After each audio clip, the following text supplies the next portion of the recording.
think of a world of opposites. Everything is, don't think of it as opposites so much as backwards. Like, you've had your shit backwards this whole time. We all have. We all did at some point. We all had our shit backwards. What we think is what we should be doing to get what we want is not. In fact, it's quite the opposite. What we should be doing to get what we want is the opposite of what we're doing. Looking for it. We're supposed to be not looking for it. What the fuck is that supposed to mean? How am I supposed to not look for what I want? Right? And still get it. It's gonna just knock on my door? Yeah, it will.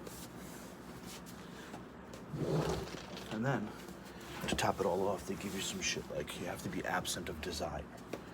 To reach nirvana, which is enlightenment, Buddha, all them, you have to be absent of desire. The first time I heard this, I was in school and I was like, this is no way. How the fuck how? And you start thinking about how you would go about this. First of all, I wouldn't want this, then I wouldn't want that, then I'd give up this, then I'd give up that. And you start immediately thinking about things that you'd give up, things that you'd sacrifice, because you don't want to give those things up, but you have to not want. Well, like saying it now, it's so fucking funny. I look just like my teacher probably did when she laughed at me, and I was like, what the fuck are you laughing at, you asshole, you know? You giving up something, you sacrificing something is a direct relation to a want. Because if you're sacrificing something to attain something that you need or wish to attain, you're wishing to attain it. So that's already a want. You wanting to reach enlightenment is hindering you from reaching enlightenment first and foremost.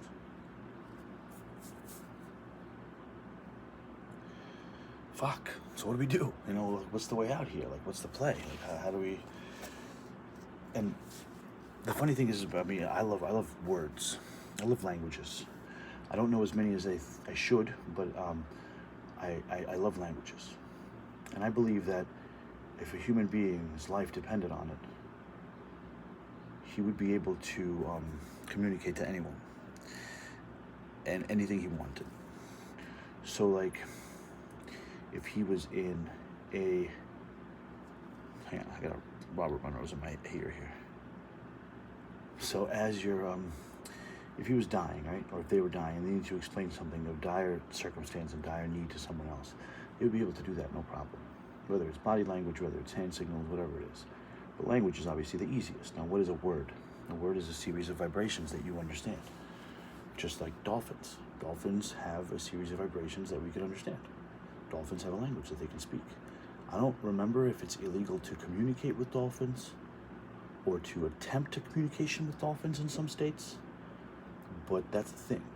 Something as weird as that. What the fuck do you mean it's illegal to communicate with dolphins? Why would you make that a rule? Why would you make that a rule? I mean, it's illegal to communicate with dolphins. Can we communicate with dolphins is probably the question you were going to ask yourself, right? Well, obviously, adult, if it's illegal to communicate with them, no, it's illegal to even think about it. You know what I mean? Of course it's possible.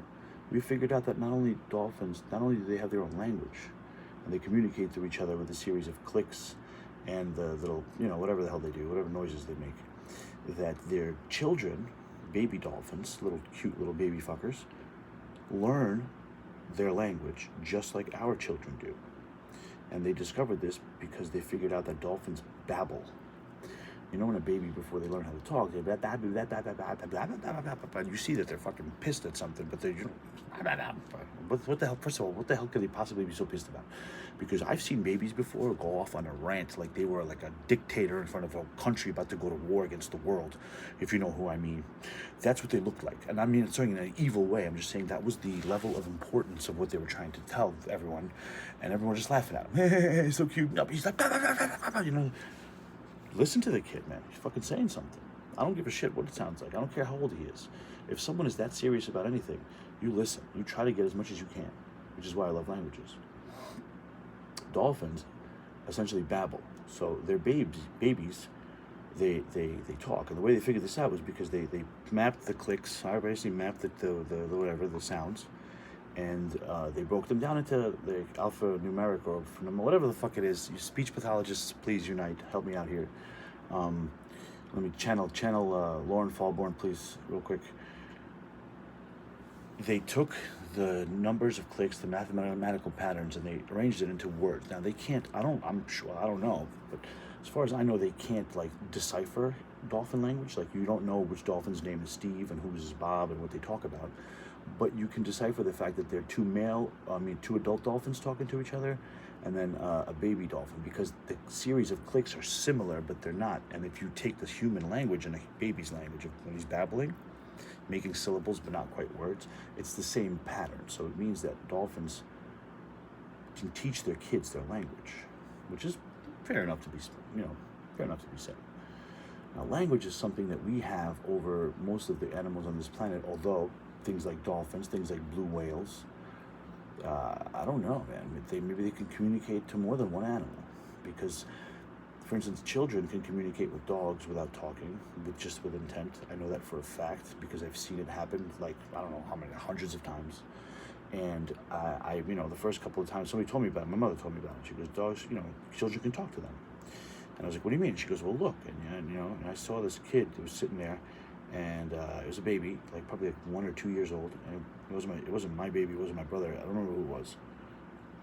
And the dog was laying down too. Now the dog is not even looking at the kid; it's just laying down, looking around, kind of doing like that weird, like, what are you looking at me, eyes, And the kid is looking at the dog, and the dog's not moving. The kid's looking at the dog, and my mama goes, "Watch this." And then all of a sudden, the dog gets up and like walks over to the kid, not like in a hurry, but kind of like in a what's up, sniffs the kid up and down. The kid giggles, and the dog goes off. I think the kid like went to grab the dog's ear or some shit. The dog knew better and just bounced. But how did that happen? Well, have you ever seen two dogs? And if you haven't, there's probably videos about this if you want to watch. I don't know. I haven't studied it because I don't need to research this, because I know this is a fact. I don't give a shit if there's no research on it. If there's no research on it, then tell me and I'll be the first one to do it. But I'm pretty sure other people have noticed this before.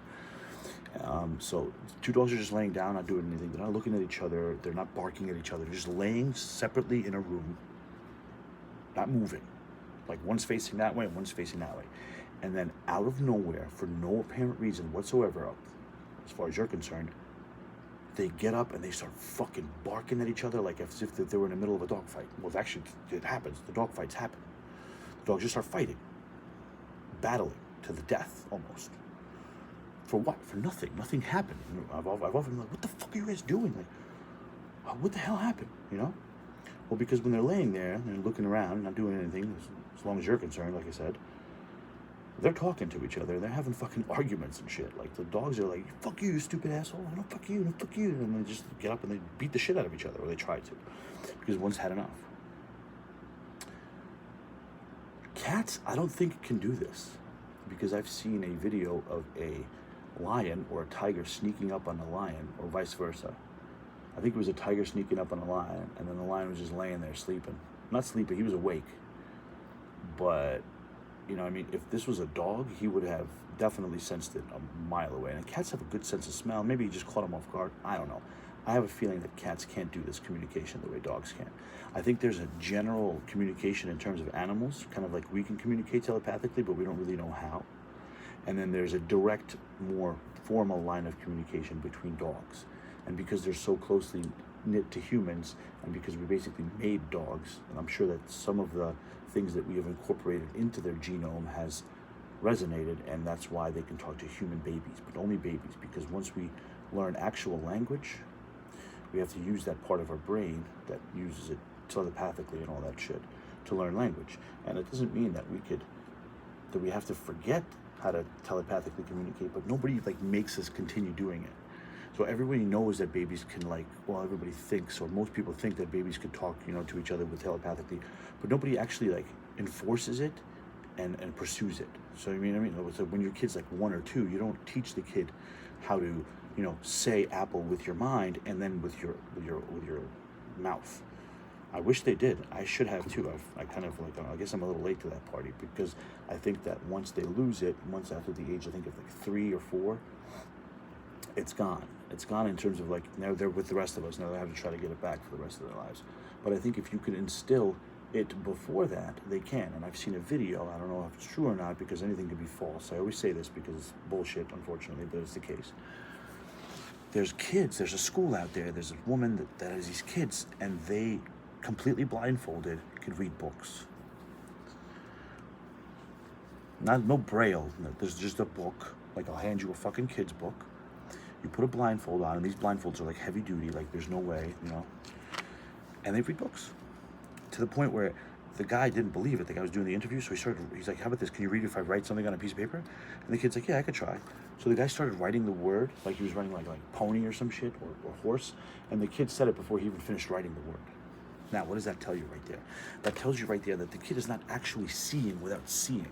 He's not looking at the book and seeing through the blindfold. He's getting the information of the book with intent. The intent that was put into writing, somebody wrote those words. Those words are symbols, just like sigils, just like pictographs, whatever, hieroglyphics. Somebody wrote those words. When that happened, that energy stays with the word. It doesn't matter if it was a computer, it originated from a person, this book. Now, I'm curious to see actually what would happen if you handed the kid a book that was written, or anything that was written by an artificial intelligence. I'm curious to see if he would be able to read that, because I don't know if the intent is the same. I'm sure they've done that experiment too. I would like to try it. I'd like to see the results of that, because that would explain a lot. But from what I gather, and this is much like the holographic universe the book depicts, is that the person does not read the words because he could see through the book, but he could rather feel the intention of the writer to the point of him knowing what the words are in the book. How do you do that? I have no fucking clue even where to start. If I were to, if somebody, told me that I had to do this, I would probably just wing it. Because with my life, that's how things work. When I wing it, when I don't think about it and I just fucking wing it, and somehow it works. Obviously, there's a way to concentrate on it and make it stronger, but I don't really know the path to that. And I have a feeling that even if there was one, that was not very easily attained at this point. That's why these kids were young and they went to the school. So when that kid read the word of the guy that wrote the shit, the word could have been in any kind of language at all. He would have known how to express it. Now, if the kid has never seen an apple before, then he probably wouldn't know what an apple is. So he wouldn't say apple, obviously. He would say green, or he would say red, or he would say circle, sweet. Because he would describe things that aren't in the book, because the word is only limited to the word. So if I say green apple, you think of a green apple. But if I say, I love the feeling that my mouth gets when you crunch into a cold green apple, and it's so sour that it makes your mouth water. You know what I mean? Like that, if I'm thinking about that when I write the apple, that's what the person's going to get. That's what the kid's going to pick up. He's going to pick up that sensation. He's going to be like, holy shit, let me try the green apple. It sounds delicious. Or, oh my God, no way, it's sour. But he wouldn't just see green apples. So that's why when you say things with intent, or whenever you do in general, try to do it with as much feeling as you can. Because not so much for the kid to interpret it later on, because I don't know if he's going to read your book, but it's more for the matter of, if the kid could pick it up consciously and he could be trained to do so, then without a shadow of a doubt, we do the same thing, but unconsciously. We pick up on everything, all the vibrations, all the emotions. Some people are more in tune than others. Others are not. It depends on your upbringing. But I think mostly it depends on how much of that little aspect of your brain that you had when you were a kid in terms of communications has been used for something else. And so, it could be anything. The universe doesn't discriminate between flowers and weeds, like water. Water is everything. So wherever you put your energy into, if you have a traumatic, experience, if you have a traumatic adolescence or a childhood, then a lot of your brain is going to go towards dealing with that trauma, or just saving that trauma, because your body thinks you need to remember that to survive. Your subconscious doesn't know if the bomb exploded that killed your best friend in combat once, or it's going to happen every week, because you remember it all the time, because your subconscious says, holy shit, bro, you almost died. So you better keep that in mind next time you hear a loud sound, and you better react like this, because that's the only thing that saved your life, so it thinks. So you have to reprogram it to not do that, which is really, really difficult, but it's possible. So your part of your energy, of your mind, that perhaps housed this ability to do that is now taken by this trauma, which is fine. Well, I mean, it's not fine, but it's, it is what it is, right? You would have to get it back. But the cool thing about the mind is that if you have that kid in that school that knows the shit, and then later on he goes on in life, and then he does his things, as long as he practices it, and it's hard for him not to, because obviously it's always coming in, right? All the energy. He'll never lose it, and he'll be able to attain everything else we have too. So it's not like you only sacrifice that part of the brain at that age, but if you keep it alive, it won't take from the other part of the brain. Your brain will continue to function like a regular human, but with this now. Which is why I think the movies lately, have been geared towards exactly that. It's been geared towards telepathy. It's been geared towards non-local consciousness. They've been geared towards superpowers, a blending of humans and animals, like a hybrid species. They've been, like movies like Soul, like that series on Netflix called, the little kid, the kid deer or whatever. I haven't even seen an episode, but I just see the titles of these shows, and I see like, they're trying to get kids to start working on their powers or their abilities that everyone else has. And the thing is, we call them superpowers or powers or abilities. They're not powers or abilities. Someone with no arms would think tying your shoes is a superpower. Do you know what I'm saying? Someone with no sense of smell, but a sense of taste, will think it's a superpower, that you think that tarragon and chicken go well together. Although if you don't have a sense of smell, I'm pretty sure you can't taste the difference. I'm pretty sure they're linked in that sense. You have the tongue, and then you have the sensory organ to smell, taste. There's probably cases that I've known one person that has a case of they can't smell, but they can taste. I've tested her. She knows the difference between tarragon and basil without looking, and she can't smell shit. Nothing. It's crazy. But that's the whole thing, though. She has a nerve damage in her head, like right here, where the sense of smell registers, because of a golf cart accident. But I believe that she can get it back. I believe that if she concentrated on it enough, she could get her sense of taste back, because that's one of the simplest things to focus on. Especially if you can remember what something tastes like or smells like, and you smell it, you can do it. Like I saw IV light the other day, ultraviolet, UV light. No, sorry, infrared light, infrared. So I have this night vision monoculars, right? This little thingy with night vision on it. And what night vision does is it amplifies the light that's around. So that's why you can't shine it up to like flashlights and shit. You'll blind yourself or the machine. But what else it does is keep saying that. Infrared light, right? IR, infrared, is a light spectrum that we can't see, but we perceive it as heat. But it's not really heat, because it's basically heat without the light, so to speak. But if you take a flame, right, it's not going to be an infrared flame. The heat above the flame is not going to be illuminated, the hot air, as much as infrared. And there's infrared light. So I have a little flashlight. It's an infrared flashlight. So when you turn it on, you don't see anything. You just see like a little tiny little red glow in the back of the bulb. But if you look through the night vision thing, right, it's a freaking spotlight. You see the whole shit. Everything lights up like crazy.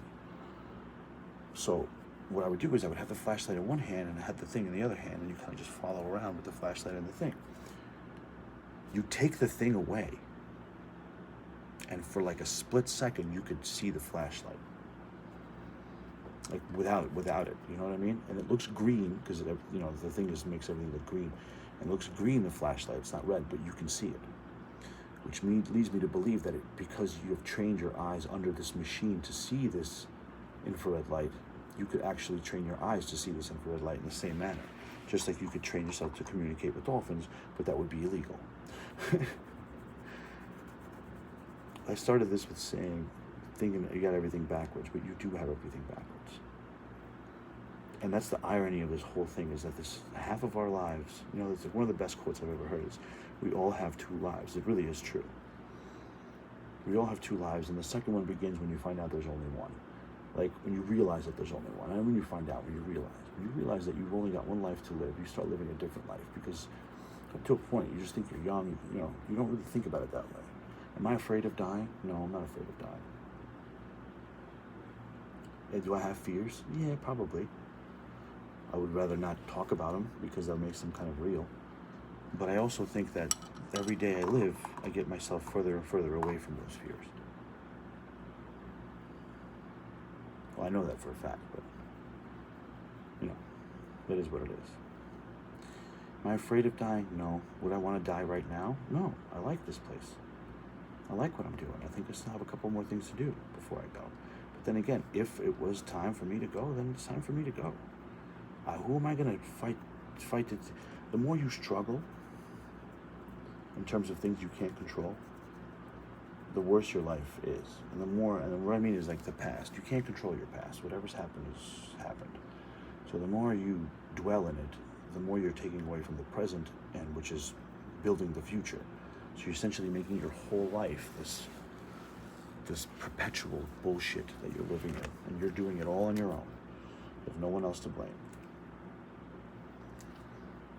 So what I always tell people, I try to tell people, I don't even know if it's the right thing to tell people. Maybe some of it's not, but I don't really care, because that's what I feel. And if you guys don't want to listen, fucking tune out, whatever.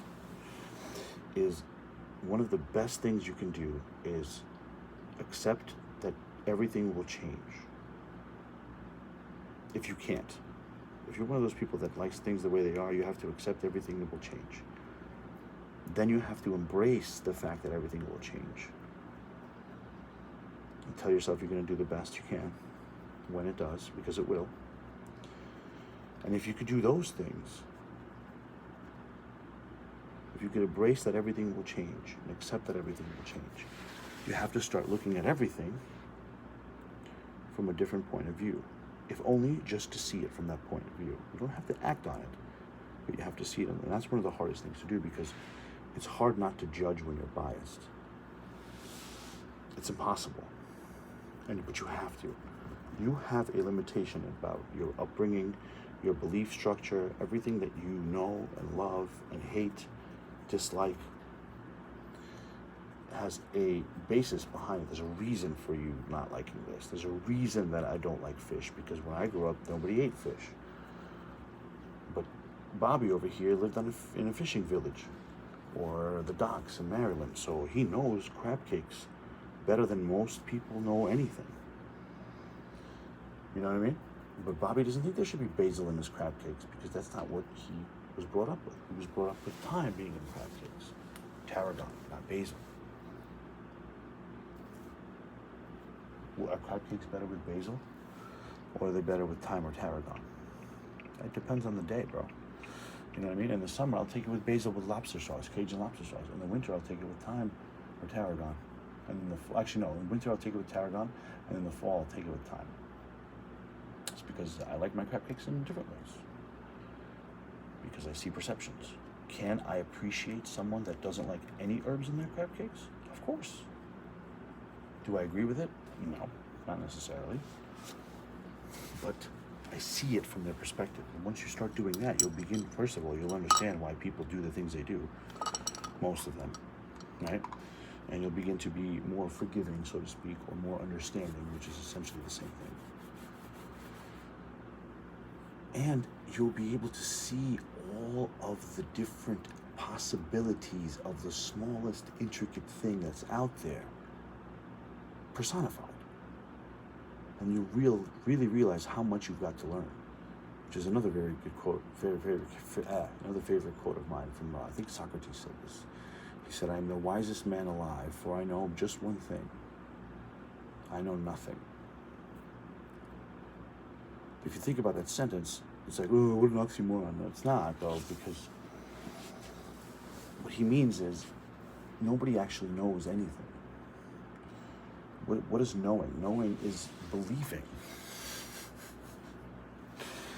You believe everything, or that you believe, but you don't know shit. Do you think that's air you're breathing now? You know what I mean? That's a great quote. It's just a quote thing. But the reason that some quotes resonate with you and others don't is because of your belief system. So that's what I always try to tell people. If you can accept and embrace change, which is great, do it. And then after that, try to see the different perspective of it. Where to go after that? So, okay, Dimitri, so now I see everything differently, and I love change. I am the element of change, and I love seeing different perspectives on shit. Now what? I would say I have no fucking clue, because that's where I am at too. That's exactly where I'm sitting. I'm sitting at that. I am the element of change, and I can see other people's perceptions of shit. I guess start helping other people see the same shit, see if they can give you something back, because I don't know where to go from here. Honestly, so if somebody could tell me, that'd be great, because, I don't know. I'm just going to keep doing what I'm doing. I mean, hopefully that'll be the right thing. And what am I doing? I'm doing what I think is right. Am I selfish sometimes? Yeah, probably. Am I selfless sometimes? Yeah, probably. You know what I mean? Did I used to care what people think about me? Yeah, I'm sure I still do to some extent. Everyone does. It's hard not to. Do I care that much that I'm going to change my ways because of it? Nah, not even close. Unless somebody can give me a good reason. Like a really good reason. And show me why this is a bad reason. Because you shouldn't curse, Dimitri, because it's bad for your heart. I mean, how is the fuck is cursing bad for my heart? If I'm actually expressing the anger that I have in my heart with cursing versus bottling it down by not cursing. Why do you curse? Because I don't want to go around punching people in the face, so I tell them to go fuck off. It's the second best thing. What would you have me to do? What would you have me do to you?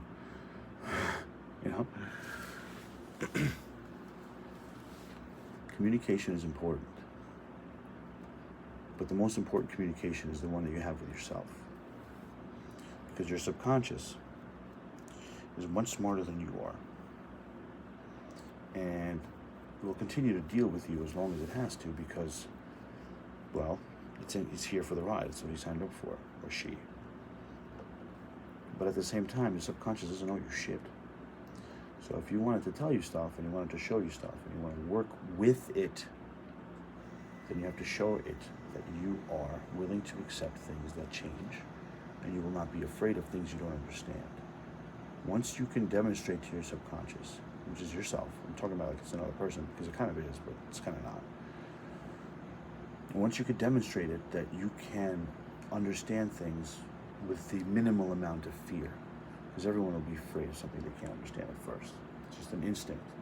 It's when you touch a hot stove, your fucking hand goes like that. Even if you did it 10 times, it's still going to do that, So you're always going to be afraid a little bit. But then if you can demonstrate it, that you can eliminate that fear pretty much right away, and then start to learn, it will start showing you things that you've never seen before, that you've never thought of before.